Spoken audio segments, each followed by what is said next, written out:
and now I found myself on a narrow path which followed a small watercourse. I was too glad to have an easy track for my flight, to lay hold of the full significance of its existence. The thought, however, soon presented itself to me that I must be in an inhabited country, but one which was yet unknown. What, then, was to be my fate at the hands of its inhabitants? Should I be taken and offered up as a burnt offering to those hideous guardians of the pass? It might be so. I shuddered at the thought, yet the horrors of solitude had now fairly possessed me, and so dazed was I, and chilled, and woebegone, that I could lay hold of no idea firmly amid the crowd of fancies that kept wandering in upon my brain.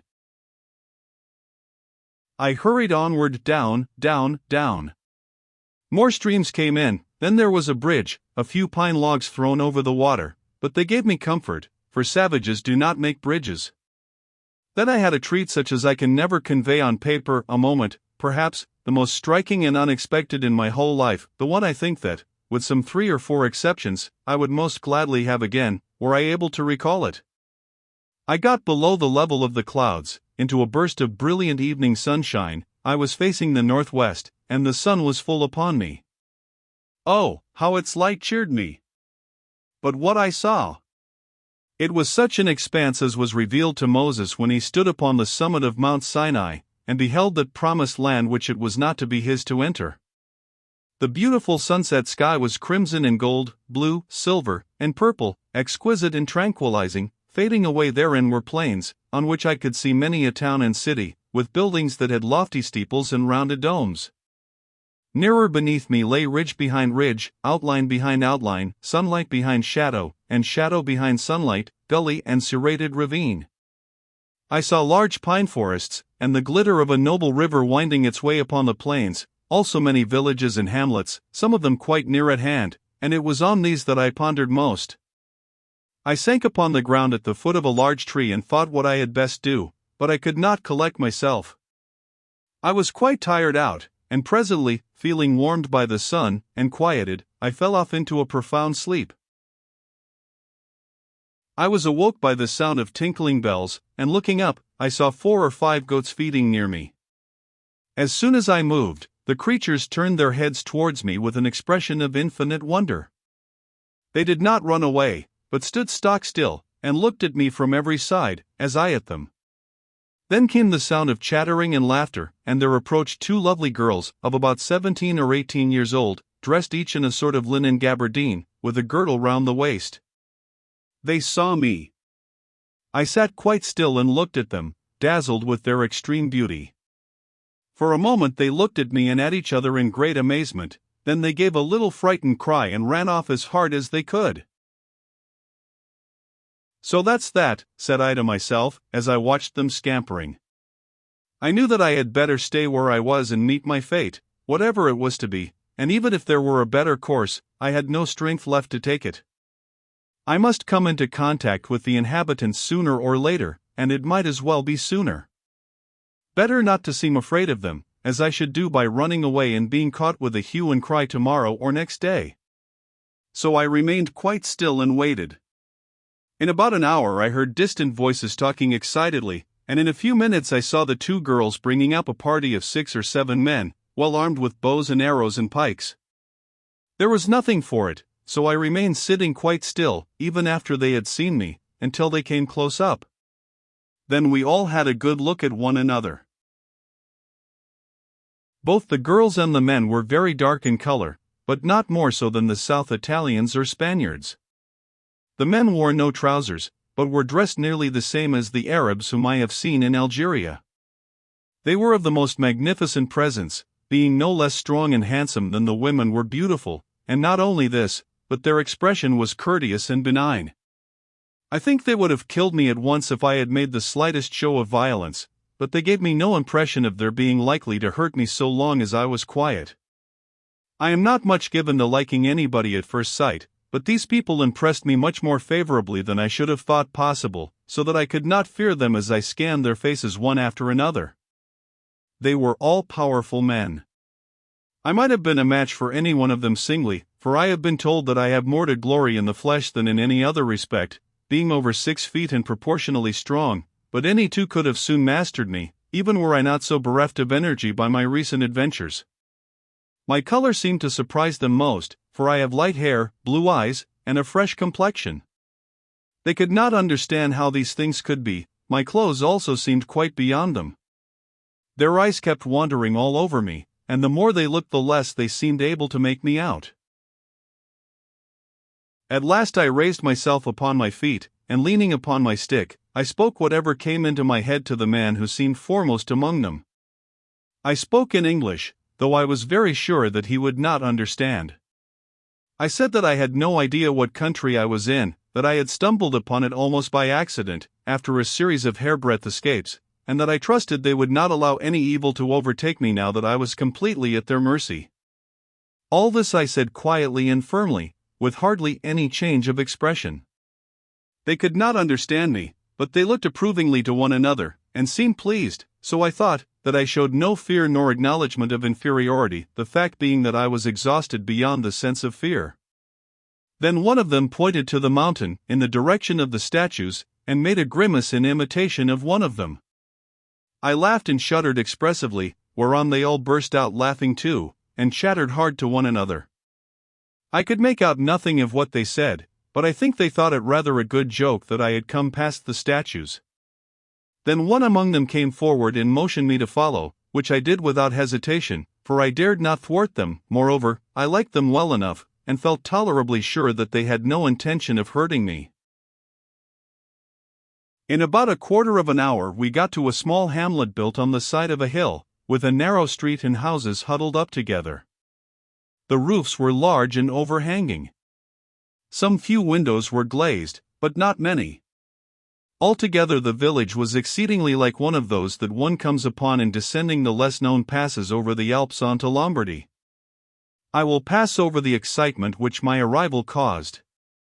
Suffice it, that though there was abundance of curiosity, there was no rudeness. I was taken to the principal house, which seemed to belong to the people who had captured me. There I was hospitably entertained, and a supper of milk and goat's flesh with a kind of oatcake was set before me, of which I ate heartily. But all the time I was eating I could not help turning my eyes upon the two beautiful girls whom I had first seen, and who seemed to consider me as their lawful prize, which indeed I was, for I would have gone through fire and water for either of them. Then came the inevitable surprise at seeing me smoke, which I will spare the reader, but I noticed that when they saw me strike a match, there was a hubbub of excitement which, it struck me, was not altogether unmixed with disapproval. Why, I could not guess. Then the women retired, and I was left alone with the men, who tried to talk to me in every conceivable way, but we could come to no understanding, except that I was quite alone, and had come from a long way over the mountains. In the course of time they grew tired, and I very sleepy. I made signs as though I would sleep on the floor in my blankets, but they gave me one of their bunks with plenty of dried fern and grass, onto which I had no sooner laid myself than I fell fast asleep, nor did I awake till well into the following day, when I found myself in the hut with two men keeping guard over me and an old woman cooking. When I woke the men seemed pleased, and spoke to me as though bidding me good morning in a pleasant tone. I went out of doors to wash in a creek which ran a few yards from the house.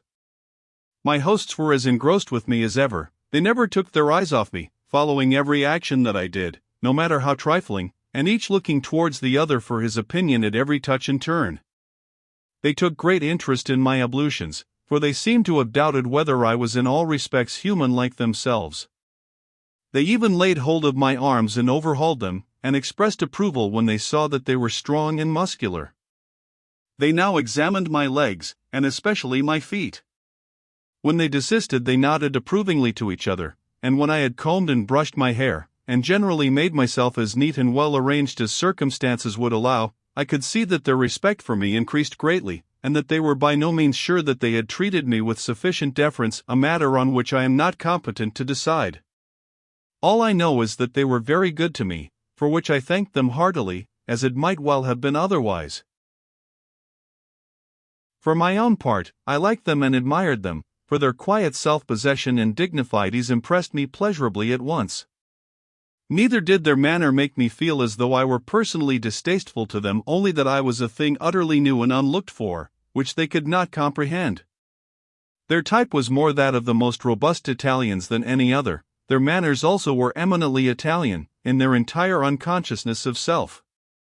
Having traveled a good deal in Italy, I was struck with little gestures of the hand and shoulders, which constantly reminded me of that country. My feeling was that my wisest plan would be to go on as I had begun, and be simply myself for better or worse, such as I was, and take my chance accordingly. I thought of these things while they were waiting for me to have done washing, and on my way back. Then they gave me breakfast, hot bread and milk, and fried flesh of something between mutton and venison. Their ways of cooking and eating were European, though they had only a skewer for a fork, and a sort of butcher's knife to cut with.